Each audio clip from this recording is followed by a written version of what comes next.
எனக்கு அடிக்கடி வர காமெண்ட் டிஎம் வந்து என்னன்னா, இதுக்கு முன்னாடி நீங்கள் பேசாமல் தானே இருந்தீங்க, இப்போ எதுக்கு பேசுனீங்க அப்படிங்கிற ஒரு விஷயம் வரும். அதுக்கான பதில் தான் இது.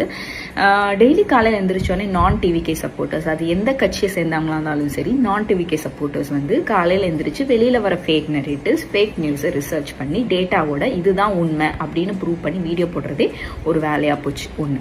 நெக்ஸ்ட்டு வந்து இந்த விஷயம் வந்து வரப்பும்போது எல்லாரும் ஆரம்பித்தாங்க இந்த மாதிரி, இல்லைங்க நம்மளுடைய தமிழ்நாடு ஸ்டேட்டோட ஜிடிபி இது, நம்ம வந்து கிரைம் லிஸ்ட் ரேங்க் லிஸ்ட்ல வந்து நம்ம இங்கிருந்து இங்கே வந்துட்டோம், இப்போ இவ்வளோ கேசஸ் ரெஜிஸ்டர் ஆகுது, நம்மளுடைய பாஸ் பர்சன்டேஜ் ஒவ்வொரு வருஷம் இன்க்ரீஸ் ஆகுது, நம்ம லிட்ரஸி ரேட் இன்க்ரீஸ் ஆகுது, ஃபியூச்சரில் இன்வெஸ்டர்ஸ்க்கு என்ன பண்ணிட்டு இருக்காங்க, இந்த மாதிரி நிறைய டேட்டாவோட ப்ரெசென்ட் பண்ணும்போது நீங்கள் யாரும் நம்பலை.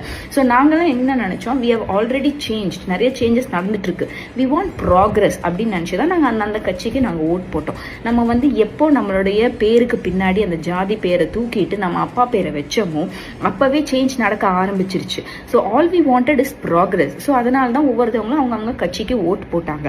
நீங்கள் சேஞ்ச் வேணும்னு சொல்லிட்டு இந்த கட்சிக்கு ஓட்டு போட்டீங்க, என்ன சேஞ்ச் எதிர்பார்த்தீங்கன்னு எங்களுக்கு தெரியல, என்ன சேஞ்ச் நடக்க போகுதுன்னு இன்னும் தெரியல.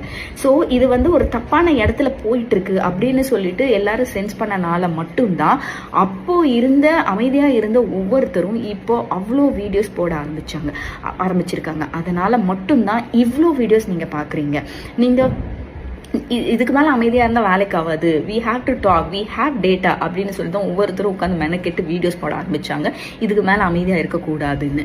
ஸோ உங்களுக்கு இது கஷ்டமாக இருந்துச்சுன்னா, உங்களுக்கு இது ஏற்றுக்க முடியலன்னா, நீங்களும் ரிசர்ச் பண்ணி டேட்டாவோட வந்து பேசுங்க, உங்ககிட்ட கான்வர்ஸ் பண்ணுங்க.